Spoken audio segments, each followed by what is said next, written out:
Oke teman-teman semua, kita lanjut ke posting buku besar ya. Jadi jurnalnya yang tadi sudah kita buat, sekarang kita akan posting jurnal tersebut ke buku besar. Oke.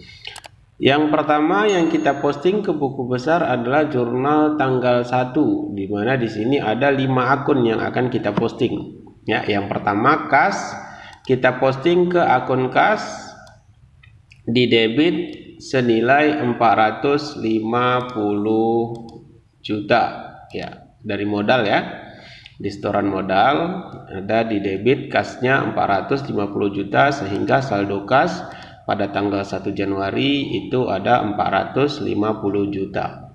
Oke, terus setelah kita posting maka di sini kita catatkan nomor akunnya 101. Selanjutnya kita posting peralatan kantor, maka kita ke buku besar peralatan kantor. Di sini kita posting dari modal juga. Setelah kita posting maka di sini kita buat 111 itu peralatan kantor. Terus peralatan toko sama ya, dari modal juga, dari setoran modal itu di debit, sehingga saldonya 15 juta pada tanggal 1 Januari. Setelah kita posting di sini kita buat 112. Oke. Terus yang ketiga ada kendaraan juga dari modal ya. Karena setoran modal, maka di sini kendaraan bertambah di debit dari jurnal umum itu senilai 170 juta, maka kita posting di sini, kita catat juga 113. Oke, ini artinya ini jurnal tanggal 1 ini sudah diposting ya. Terus yang mana lagi yang belum? Modal ya, tinggal kita ke modal.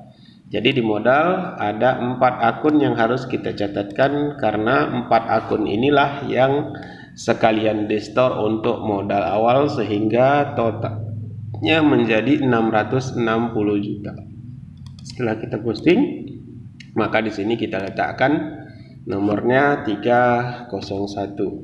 Oke, lanjut kita ke tanggal 2. Oke, di tanggal 2 ini ada sewa dibayar di muka terhadap kas. Maka kita ke buku besar sewa dibayar di muka. Sewa dibayar di muka kita debit, ini tanggalnya tanggal 2 ya. Sorry, ini tanggal 2. Kas di debit dari jurnal umum senilai 66 juta. Jadi saldonya ada 66 juta. Setelah kita posting, ini kita catatkan nomor akunnya 104.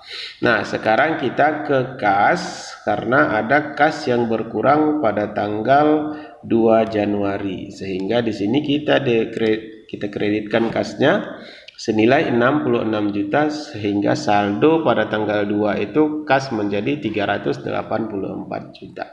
Setelah kita posting, kita buat di sini 101 untuk menandain bahwa kas tanggal 2 sudah diposting. Kita lanjut ke tanggal 3. Tanggal 3 ada perlengkapan kantor dan perlengkapan toko. Oke, di sini kita buat perlengkapan kantor ya. Perlengkapan kantor itu dari kas, karena dia dibeli, maka di sini sudah tercatatkan di debit 14 juta. Kita catat di sini 106. Oke, kita ke perlengkapan toko. Di sini perlengkapan toko juga dibeli secara tunai dari kas. Terus kita taruh di jurnal itu nomor akunnya, sehingga dia tidak diposting ulang ya. Jadi tidak ada pepostingan double kalau sudah ditandain. Terus kita ke kolom kas ya, ke buku besar kas, sehingga di sini ada 2 yang menyebabkan kas berkurang, ada peralatan kantor dan peralatan toko, sehingga saldo kas di sini menjadi 354 juta. Oke, next kita ke di sini lupa 101. Kita ke tanggal 4 ya. Tanggal 4 ada persediaan barang dagang 14.700.000 terhadap kas, maka di sini kita ke persediaan barang dagang ya, dibeli dari kas. Terus nomor akunnya kita letakkan di sini 103. Oke, kita ke kolom kas, karena kas ada yang berkurang. Kita catatkan tanggal 4 Januari persediaan barang dagang dari jurnal umum kredit 14.700.000 sehingga saldo kas pada tanggal 4 berkurang ya menjadi 339.300.000. Oke.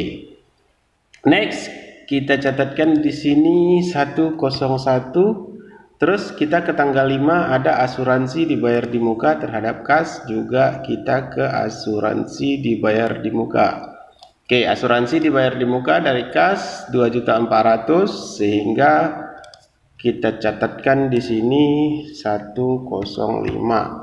Oke, asuransi sudah, kita ke buku besar kas karena ada kas yang berkurang untuk membayar asuransi. Oke, jadi tanggal 5 ada asuransi dibayar di muka untuk mengurangi kas 2.400.000 sehingga saldo kas berkurang. Oke, di sini kita catatkan 101. Oke, lanjut kita ke tanggal 6 ya. Di tanggal 6 ini ada biaya iklan terhadap kas. Jadi kita ke biaya iklan terlebih dahulu. Ada biaya iklan di sini dibayarkan menggunakan kas senilai 600.000 sehingga di sini kita catatkan 602. Terus kita ke buku besar kas. Buku besar kas itu berkurang karena membayar biaya iklan. Nah, berkurang 600.000 sehingga saldonya berkurang. Jangan lupa dicatatkan di sini 101. Kita ke tanggal 7. Tanggal 7 ada persediaan barang bertambah ya, tapi dibeli kredit. Maka di sini kita masuk ke buku besar persediaan bertambah akibat pembelian kredit. Maka dari utang dagang. Terus kita letak di sini nomor akunnya 103. Baru kita ke utang dagang karena utang dagang bertambah membeli persediaan barang dagangan. Oke. Di sini utang dagang bertambah untuk membeli persediaan barang dagang. Di sini utang bertambah di kredit ya, sehingga di sini kita taruh nomor akunnya 201. Oke, tanggal 7 selesai, kita ke tanggal 8. Di tanggal 8 ada perlengkapan kantor dan kas. Jadi kita ke perlengkapan kantor. Oke, di sini kita catatkan perlengkapan kantor bertambah tanggal 8 senilai 1.500.000 sehingga saldonya bertambah ya. Terus kita catatkan di sini 106. Karena pembeliannya tunai maka kas berkurang di tanggal 6 Januari tanggal 8 kas berkurang senilai 1.500.000. Oke, kita catatkan kembali di sini 101. Kita ke tanggal 9 ada utang dagang dan persediaan. Oke. Utang dagang dan persediaan ini kita tambahkan ke buku besar utang dagang dengan persediaan ya. Karena memang di sini ada retur pembelian. Oke, persediaan barang dagang dulu ya. Utang dagang, utang dagang dulu. Ini utang dagang. Kita catatkan berkurang utangnya senilai 3.500.000 sehingga di sini utang dagangnya menjadi 17.500.000. Oke. Terus setelah kita catat maka di sini ditaruh nomor akunnya 201. Setelah itu kita ke buku besar persediaan barang dagang. Persediaan barang dagang juga berkurang karena ada pengembalian. Jadi di sini kita catatkan di kredit. Jadi di sini kita letak nomor dari akun persediaan barang dagang. Oke, kita ke tanggal 10. Tanggal 10 ada kas bertambah dari penjualan ya. Jadi di sini kita tambahi kas. Ya, kita ke kas tanggal 10 Januari. Kas bertambah dari penjualan 15 juta sehingga saldo kas naik. Nah, sekarang kita ke buku besar penjualan. Nah, di penjualan ada penjualan tunai ya. Jadi kas bertambah. Oh sorry, di sini tadi belum sempat tertulis 10. Sorry, di atas dia ya. Jadi di sini tadi kas lupa nyatat nomor akunnya. Sekarang kita ke penjualan. Jadi di sini 401. Baru kita ke harga pokok penjualan. Nah, ini harga pokok penjualan kita buat ya. Dari persediaan barang dagang 10.500.000. Terus di sini kita catatkan 501. Nah, lanjut kita ke persediaan barang dagang. Ada persediaan barang dagang berkurang. Nah, persediaan barang dagang di sini berkurang karena sudah dijual senilai 10.500.000.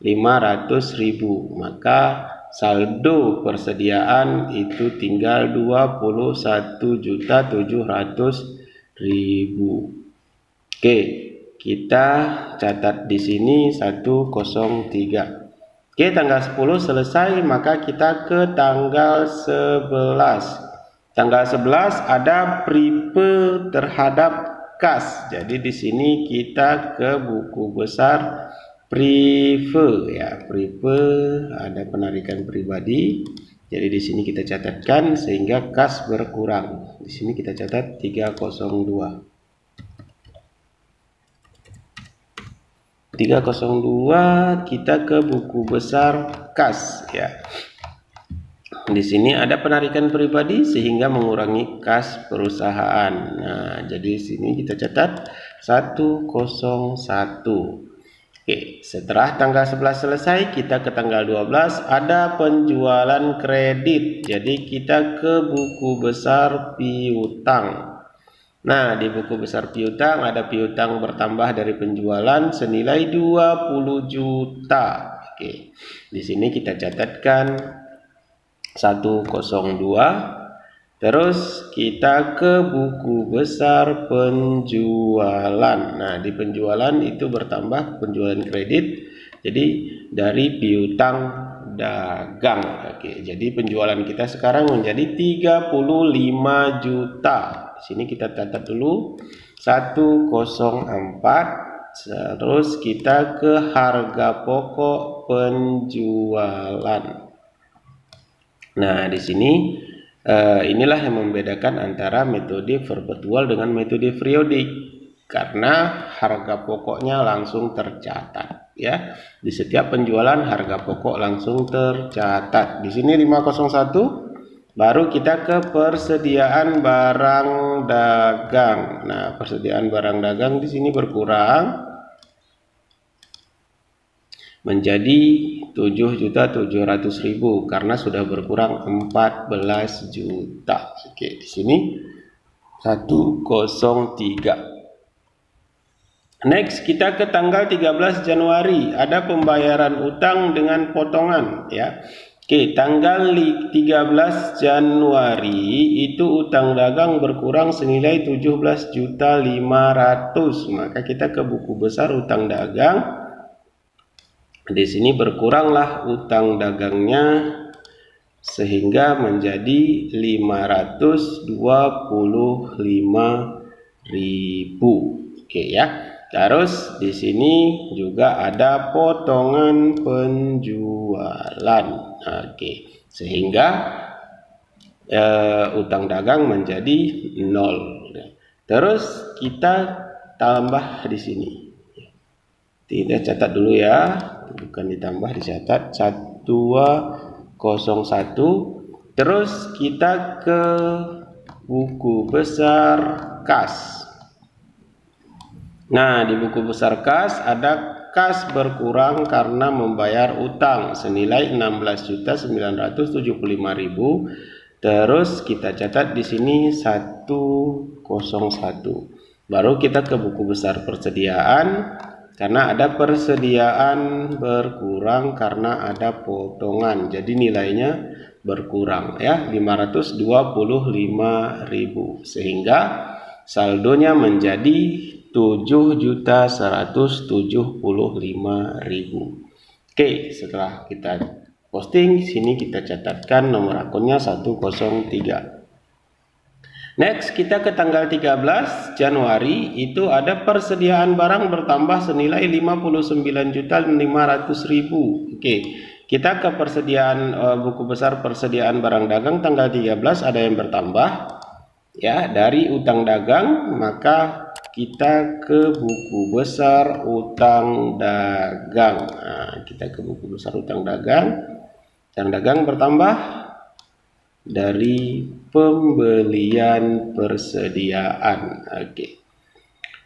Kita catat di sini 2001. Oke, kita ke tanggal 14 Januari. Nah, di tanggal 14 Januari ini ada penjualan. Oke, berarti ada penjualan tunai ya, sehingga kas bertambah. Penjualan tunai. Kas bertambah 40 juta. Kita catat dulu di sini 101, baru kita ke buku besar penjualan. Nah, jadi di sini ada penjualan senilai 40 juta sehingga nilai penjualan atau saldo penjualan itu menjadi 75 juta. Kita catat di sini 401. Kita ke harga pokok penjualan. Nah, harga pokok penjualan di sini bertambah karena ada bertambahnya penjualan senilai 28 juta. Terus setelah itu kita catat di sini 501, baru kita ke buku besar persediaan barang dagang. Nah, persediaan barang dagang berkurang senilai 28 juta rupiah. Oke, kita catat lagi di sini 103. Baru kita ke tanggal 15 ya, tanggal 15 ada beban gaji kantor, beban gaji penjualan terhadap kas. Maka kita ke beban gaji. Nah, di sini ada beban gaji ya. Beban gaji ini di sini kita catatkan aja dua-dua di sini ya. Ada beban gaji kantor dan beban gaji penjualan di tanggal 15 Januari. Jadi jumlahnya menjadi 7 juta. Ini bukan jum ya, jurnal umum. Oke, terus setelah itu kita catatkan di sini 601, di sini juga 601. Baru kita ke buku besar kas karena ada kas yang berkurang. Oke, kas berkurang karena membayar gaji senilai 7 juta ya, 7 juta, sorry ini cuma satu.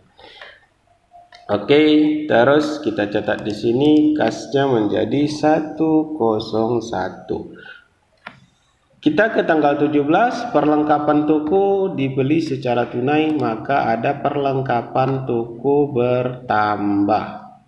Ya, perlengkapan toko bertambah. Nah, di sini perlengkapan toko bertambah senilai 1 juta rupiah, kas berkurang 1 juta rupiah pada tanggal yang sama. Oke. Setelah itu, perlengkapan toko saya lupa catat nomor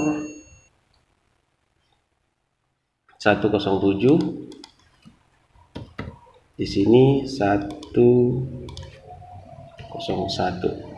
Oke, kita ke tanggal 18 ada pembelian persediaan barang dagang dengan kredit, berarti ada persediaan barang dagang yang bertambah. Oke, di sini ada persediaan barang dagang bertambah senilai 35 juta dari utang dagang. Oke, berarti ada utang perusahaan yang bertambah juga. Oke, kita lanjut. Di sini persediaan barang dagang 103, salah.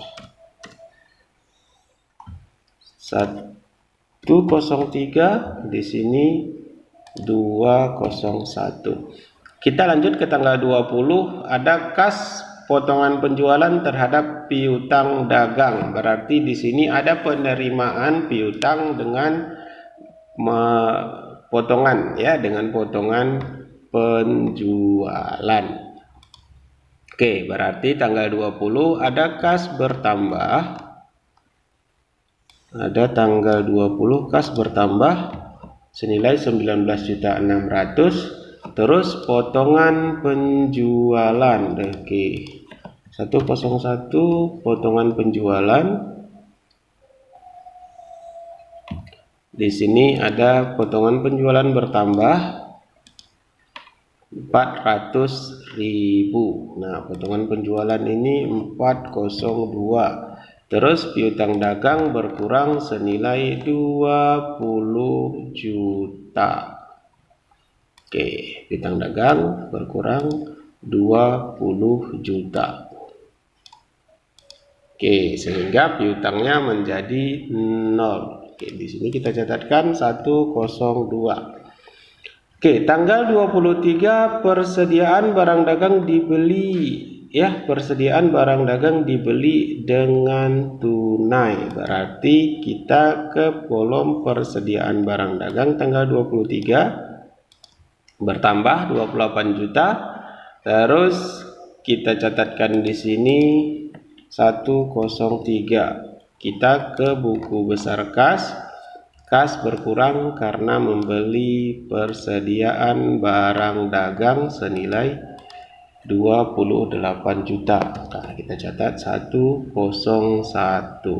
Oke, kita lanjut ke tanggal 24. Di tanggal 24 ini ada harga pokok penjualan terhadap kas 500.000, ya. Jadi kita ke buku besar harga pokok penjualan di tanggal 24 Januari ada harga pokok bertambah karena membayar biaya angkut pembelian. Terus setelah kita catat, maka kita buat di sini 501. Setelah itu kita ke buku besar kas, ya. Kita ke buku besar kas. Di sini kas berkurang pada tanggal 24 Januari karena membayar biaya angkut pembelian dan dicatatkan sebagai harga pokok penjualan. Oke, di sini kita tambahin 101. Kita lanjut ke tanggal 25. Di tanggal 25 ini ada penjualan tunai. Maka penjualan tunai ada kas bertambah senilai 30 juta sehingga saldo kasnya bertambah. Nah, di sini kita catatkan 101. Terus kita ke buku besar penjualan. Nah, di buku besar penjualan ini penjualan juga bertambah senilai 30 juta. Terus kita catat di sini 401. Kita ke harga pokok penjualan. Nah, harga pokok penjualan juga bertambah lagi sehingga saldonya bertambah. Oke, kita catat 501. Kita ke persediaan barang dagang. Nah, karena ada setiap kali penjualan, persediaan ini langsung dicatat berkurang, ya. Jadi itulah perbedaan metode perpetual sama metode periodik. Kalau di metode periodik dia tidak dicatatkan persediaannya, melainkan dicatatkan pembelian. Oke, ini catat 103, ya. Oke, kita ke tanggal 26. Di tanggal 26 ini ada utang dagang kas sama persediaan barang dagang. Berarti ada pembayaran utang dagang dengan masa potongan, ya. Jadi di sini utang dagang berkurang senilai 35 juta. Terus kita catat di sini 201. Kita ke buku besar kas, ya. Kita ke buku besar kas. Di sini kas bertambah. Nah, kas bertambah sedikit maksudnya, ya. Kas berkurang senilai 33.950.000. Persediaan juga berkurang. Nah, persediaan juga berkurang 1.050.000. Oke, kita langsung catat di sini kas 101, terus persediaan 103. Kita lanjut ke tanggal 28. Di tanggal 28 ada penjualan tunai. Jadi kalau penjualan tunai kas bertambah, ya. Tanggal 28 Januari kas bertambah 15 juta, terus penjualan juga bertambah.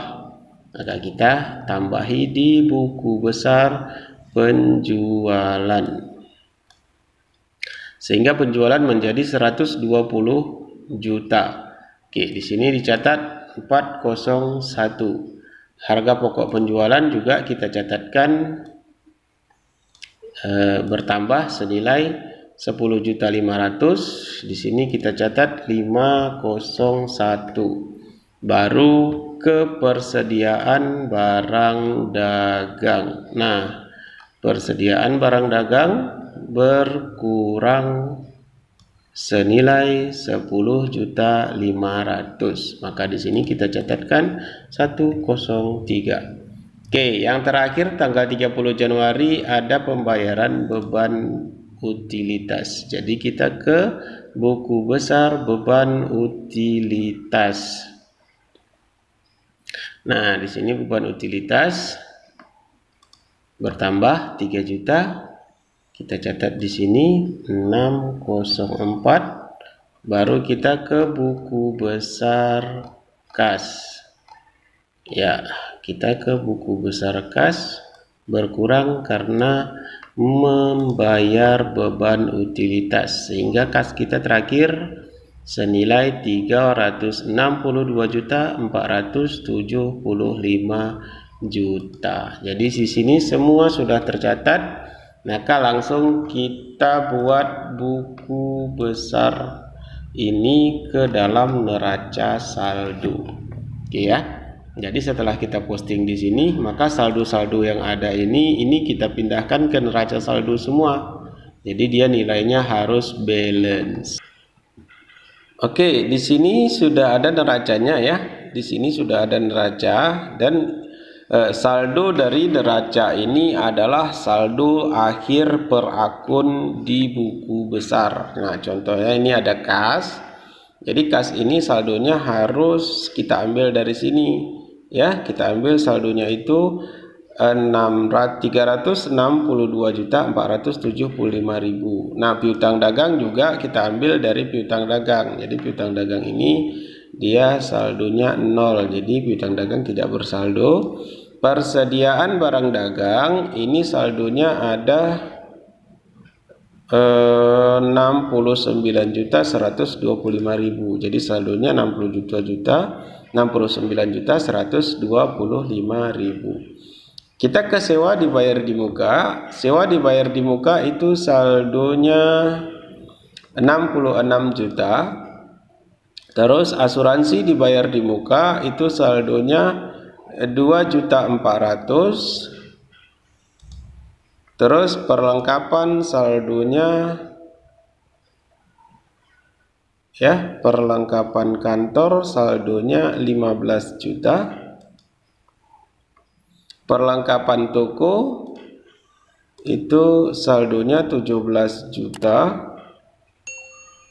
Terus peralatan kantor 25, peralatan toko 15. Oke. Peralatan kantor 25, peralatan toko 15. Oke, kendaraan ini nilainya 170 juta. Oke ya, 170 juta. Terus utang dagang nilainya 59.500. Oke, 59.500. Terus modal nilainya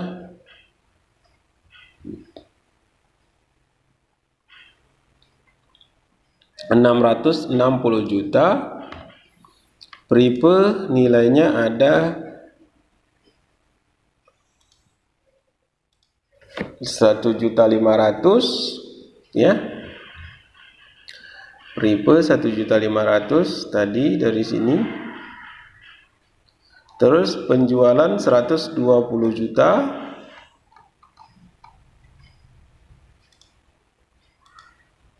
Potongan penjualan itu nilainya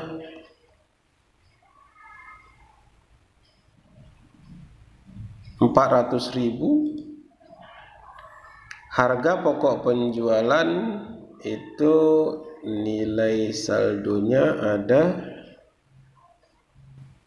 84.500.000. Beban gaji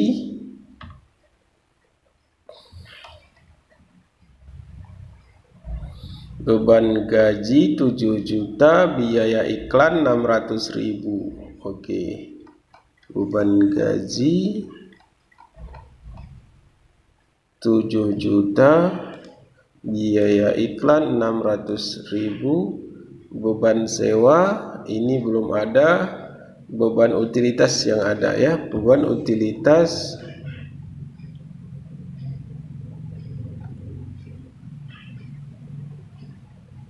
3 juta. Oke, beban sewa sama beban asuransi itu belum ada karena itu diambil datanya dari data penyesuaian. Nah, tapi kenapa kita tampilkan di sini? Ya, memang di sini nomor akunnya sudah sesuai dengan yang dibuat. Oke, ya. Terus kita buat dulu di sini balance-nya berapa. Oke, balance-nya itu di angka 839.500.000. Nah, setelah ini baru kita posting ini semua di kertas kerja.